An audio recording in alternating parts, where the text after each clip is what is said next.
the one that they know and trust to help them succeed in their various endeavors. Beth earned her BS in Materials Engineering and Music from MIT, her Master's in Accounting from NOVA, her intellect, her love of numbers and how processes work, as well as putting together strategic connections. Totally not scripted. I'm still eating. Now it's immortalized in video. And Say hi. and resources to help propel and maintain the necessary momentum to accomplish and succeed makes her a valuable asset in any business venture. That takes a holistic approach from the micromanagement of proper transaction classifications to the macro overview of an entire business operation, so she can see how everything fits together to minimize the negative impact and maximize their positive objectives. From bookkeeping to maintaining up-to-date business records and setting up proven digital accounting systems that cut down on paperwork, she wants you to understand what is needed so that you can make better financial and operational decisions. She's actively involved in a number of community and professional organizations. She co-founded Girl Scout Troop 10618 and is the treasurer of Cub Scout Pack 18. She's actively involved in the Broward County Jewish Federation Women's Philanthropy Executive Circle, a trustee of the Jewish Women's Foundation, and a member of the Florida Institute of Certified Public Accountants Business Technology Committee. And she's funny. You have 2 minutes left. All right, guys. So going from the micro to the macro, we're going to talk about profit first and the important numbers for small businesses, and a little bit about me. That's me. I have a new logo. I have a new headshot too. I got to update all my stuff. We'll get there after tax season. School, yay. Alumni, yay. My nutty family. We are cosplayers, we are scouts, we sword fight. we're nuts. Okay, so what we want is for small business owners to make more money. Hands down. That's what we're looking to do. Yeah. So you will see on your table a bunch of red cups. So grab a stack. Those are beer pong cups. They are not beer pong cups. Oh, they are. Well, they were Yeah, they are. from a party that I had left over. Inside your cups, you're going to see, it should be 10 bet bucks. A little stack of money in there. It's going to be a little tight with our tables. I apologize. Now, if you look at the cups, they all have a label. You should have 4 different labeled cups. One for expenses, one for taxes, one for owner pay, and one for profit. So, the scenario is, you just received 10 $100 bet bucks, right? Yeah. So let's do that math, $1,000. You got $1,000 that came into your company. If you don't own your own business, pretend it's just your personal bank account. $1,000 came in. You have to now take that money and split it between your 4 cups. So I will give you a minute to figure that out. Oh, figure out what we Yeah, figure out how to divide up your cups. Is this the goal? What? Is this the goal that I would like? The goal? Or is this Yeah, reality? like I put paying my bills, so can I throw the expense on? Whatever you think you would need to do. Alright. But half? no. So what's the half? You have to take your $1,000 that showed up to your business or to your personal account and figure out how you're going to distribute it to the 4 cups. Expense, profit, tax, and owner pay. And don't discuss it with your neighbors yet. Do it on your own. Oh, what's the difference between profit and owner pay? We will talk about that. So while you're doing that, I'm going to just yap a little.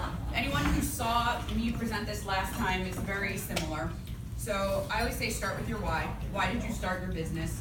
For me personally, I wanted to not work CPA firm hours because it's insanity. I had small children and I wanted the flexibility to, if I wanted to go away in the summer, I could go away. And I also didn't want to work for dumb people anymore, so I wanted to work for myself. Which is probably like working for the biggest, whatever, the worst boss ever. But you always want to be profitable. So did everybody divvy up their money? All right, does any brave soul want to volunteer and say how they split their money up. That's not Dave Dave Ramsey. Ramsey. Someone not Dave Ramsey. Money. Good, Kim. Okay, I think I did 3 I know how my business works. in tax, Okay, 3 in expense, okay. and then 2 in profit, 2 in owner pay. Okay, that's not bad, not bad. Anybody else? She has more than Let's see, 10? Harold, you wanna? Yeah, That's 10. 3 in taxes, 4 in expenses, 2 in profits, and 1 in owner pay. I did the same. Same thing. Anyone else? You wanna? Same thing. Same thing. I think you guys cheated at that table. Heidi? I put 5 in owner pay, because I'm worth a lot. Oh no, I think I did, I put 5 in owner pay, I only paid you $100, so I figured. Was that expenses? Is that what that meant? No, that was just you, that was my tax. That was oh, But I okay. was like, wait, I get to pay taxes, so let me put that out. So nothing in taxes. Pay Okay. taxes, I always get stuck with that. I Yeah. wrote, 3 in expenses, Okay. I thought that was paying you. No, And not I me. gave the business $100. Okay. Okay. Trevin? Alright, I know nothing about running a business except for my own book. But in owner pay I put 3, expenses I put 2, tax account I put 2, and then profit account I put 3. Oh, okay. Linda, you wanna? I have 5 in expenses, because that's the reality of running a business with employees. Okay. That's a good point. Good point. And then I have 3 in owner pay, and then 1 in profit and tax. Okay. Anybody Because else? we could write a lot of stuff off. I'm That's pretty much All the right. same as Melinda's, except for I got 5 expense, 2 profit, 2 owner pay, 1 tax. Okay. Oh, one more. Gene. I have 1 in expenses, 10% there, 3 in taxes, and then the rest in owner pay. That's what I did. I am very impressed with how efficient your business runs. You can run on that little bit of expenses. So to bring High profit margin. high profit. There you go. That helps a lot. So bringing it back to the accounting, when you talk to a lot of CPAs, accountants, we talk about GAAP things. We talk about balance sheets. We talk about profit and losses. And there is such a thing as a statement of cash flow, but it is nothing like what you just did in this exercise. It's not actually moving your cash around. And the reason we have these specific financials is there's a bunch of rules, the generally accepted accounting principles, and it lets us compare apples and apples when you're looking at big, especially public companies, right? It doesn't necessarily apply so much to small business. The traditional P&L, profit and loss, or income statement report is revenue minus expense equals profit, okay? So this is a problem because, for these couple of reasons. Your expenses can be any amount. You can even run at a loss, right? It's not good, it's not fun. You could have profitable times of the year, like right now for me it's very profitable time. Summer's pretty slow. And your profit is kind of what's left, right? Nobody likes leftovers. So we're gonna use some human psychology on ourselves and rethink it a little. You're gonna take the profit first. So you restate to say revenue minus profit is expenses. That means you gotta operate your business on what is left. You're gonna figure out how profitable you wanna be from the get-go and work your way backwards. So the reason this works is Parkinson's law. If anyone has children, you know what Parkinson's law is. Because if you've had a kid that needs to get a project done and it should take them 2 weeks because they knew about it for 2 weeks and they wait till the night before and they say, Mommy, I need poster board and crayons and I have to go to the store and I have to do this and stay up till midnight and work on this project. Because they took the entire 2 weeks to worry about it and didn't use that entire time. If they just got that project that day, they still would have spent the same amount of time on it. So the similar thing is in a business, your expenses will balloon up to match the cash that you have available. So most business owners will look at their bank account, and this is my phone, that's what this is. Oh look, I have money in my account. Okay, I can spend it. Lots of people do this in their personal life too. It's really bad when you're married and you both go, oh look, we have money in our account, we'll each spend it, right? It's a problem. So we want to get you out of looking at your bank account to run your business and put a little bit more thought behind it. So, does anyone want to change their cups after hearing some other people's answers? Maybe you might want to increase your owner pay. I think you probably need to increase your expenses. expenses. Dad, I wanna hear you talk about, I wanna hear you compare and contrast owner pay and profit account. Alright, we'll get there, hold on. All yours. Okay, so what is profit, right? Profit, well, we've restated it, but traditionally, it's what's the difference between your income and your expenses, right? For a lot of small business owners, you actually have to pay yourself. If you are an S corporation owner, you have to be on payroll. But there's also the kind of non-accounting concept of what is the money I'm taking out of the business for my own owner benefit, right? So sometimes in lending, they'll talk about owner benefits, or M&A if you're trying to buy or sell a business, they'll look at the owner benefit. If you put your car on your business, right? That's an owner benefit. If you're paying for your home internet through your business, that's an owner benefit. So it's the amount of money you're taking out really for yourself.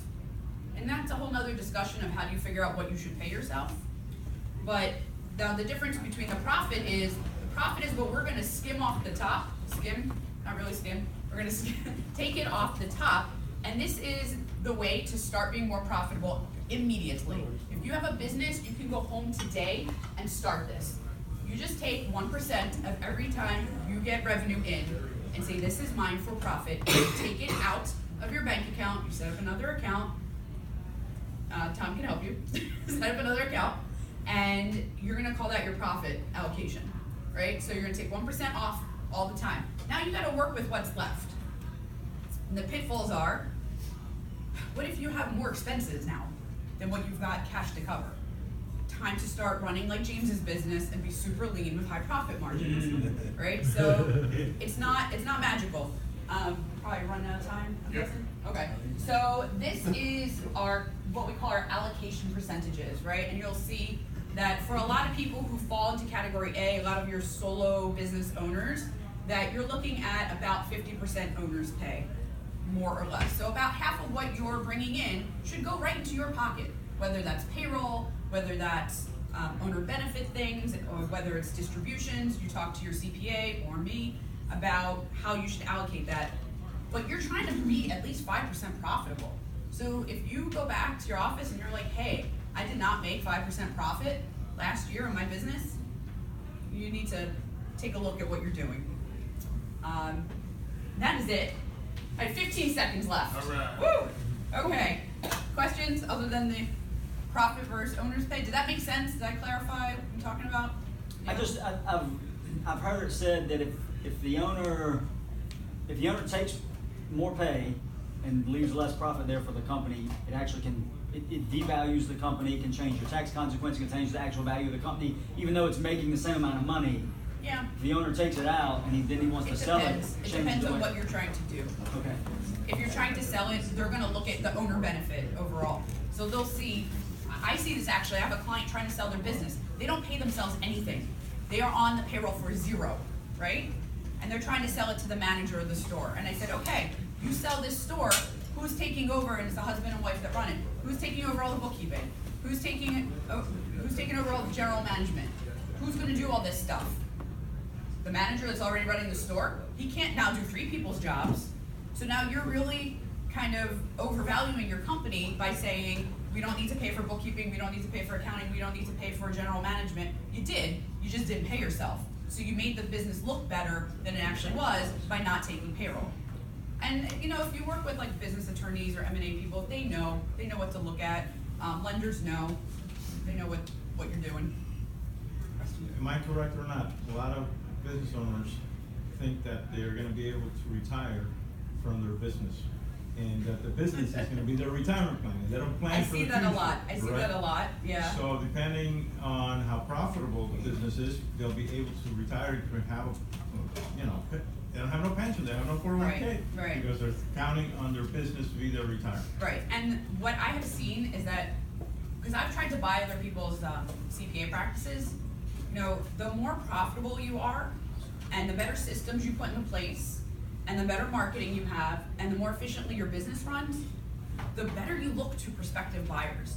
When I talk to people who are like, hey, yeah, we do tax returns, we charge $300 for a corporate return, I pick my jaw up off the floor and say, you can't do that. Like, you're not doing your due diligence, you're not operating correctly, like you've created a mess. and your clients suck. I can tell you that right now. And it has no value. So it is a problem if you don't have a profitable business, or it's not highly profitable, that people try, if you think you're gonna sell it and that's what you're gonna retire on, you're gonna have a rude awakening. And you probably also need a succession plan. Can you tell them that when you're cutting expenses, don't cut, like, or what types of expenses to cut? Yes. 'Cause, like, Don't cut, what things not to cut. So when you go through, if you wanted to go back today and say, all right, I'm gonna start cutting expenses, do not cut things that have good ROIs. Meaning, don't start cutting your marketing, right? Don't start there. If it's working. If it's working. If it's not working, it's a different situation. Don't start with marketing. I usually don't have people start with payroll either, because it's really hard to start letting people go. It's really painful. But you can probably get a better deal on your telephone. You can probably get a better deal on your internet.